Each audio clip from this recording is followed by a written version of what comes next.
Assalamualaikum warahmatullahi wabarakatuh. Perkenalkan, nama saya Maliga Fisaldi Nugroho, kelas 2C. Jadi di sini saya akan mempresentasikan tentang hakikat bimbingan dan konseling. Yang pertama, pendahuluan, yaitu bimbingan dan konseling atau BK memiliki peran penting untuk mendukung pertumbuhan dan perkembangan anak sejak usia dini. Anak usia dini berada pada masa emas atau golden age yang sangat menentukan perkembangan kepribadian, sosial, emosional, dan intelektual di masa depan. Berikutnya, bimbingan adalah satu proses yang diberikan kepada individu untuk membantu agar dapat berkembang secara optimal yang sesuai dengan potensi dan kemampuan menghadapi tantangan hidup. Konseling adalah proses interaksi antara konselor dan klien untuk membantu klien mengembangkan diri, menyelesaikan masalah, dan membuat keputusan. Berikutnya, hakikat BK Out. BK Out bersifat non-direktif dan berorientasi perkembangan, melakukan pendekatan dengan cara bermain, cerita dan menggambar, memberikan kasih sayang terhadap anak dan memahami bagaimana perkembangan anak.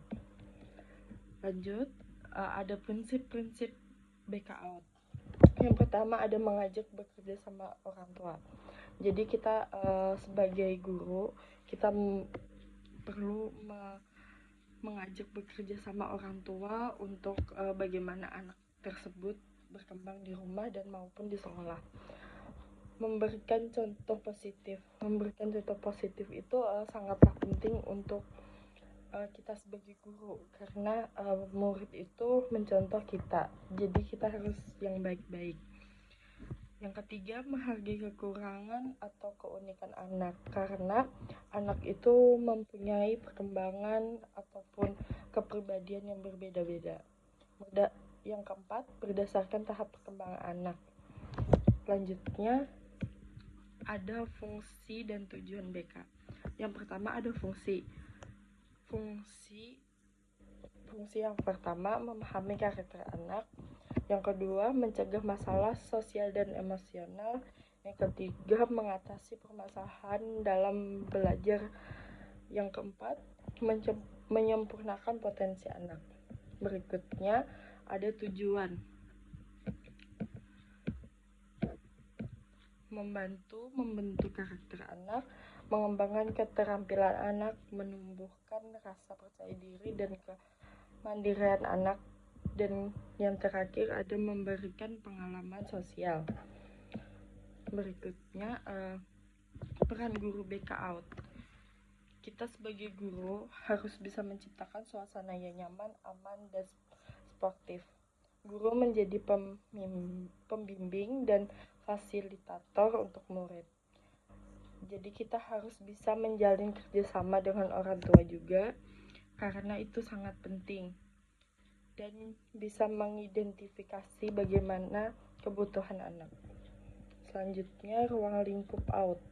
Ruang lingkup out ada empat bidang. Yang pertama ada bidang pribadi yang bertugas untuk mengenal dan mengelola emosi.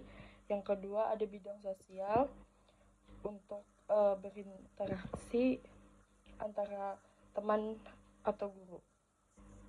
Yang ketiga bidang belajar, itu kesiapan belajar, rasa ingin tahu bagaimana anak. Yang keempat bidang karir awal, mengenal profesi melalui bermain peran.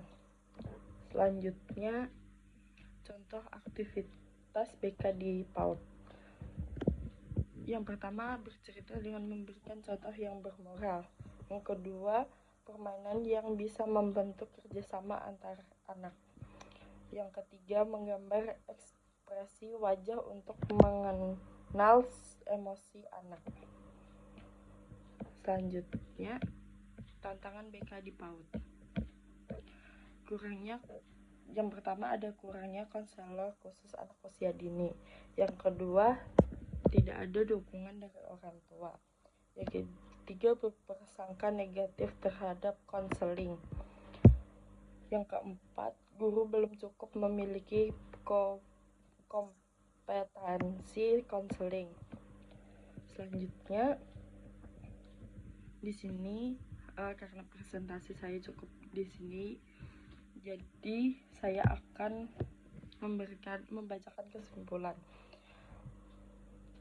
BK Out adalah bagaimana suatu proses pendidikan yang berfungsi untuk mendukung perkembangan anak secara menyeluruh.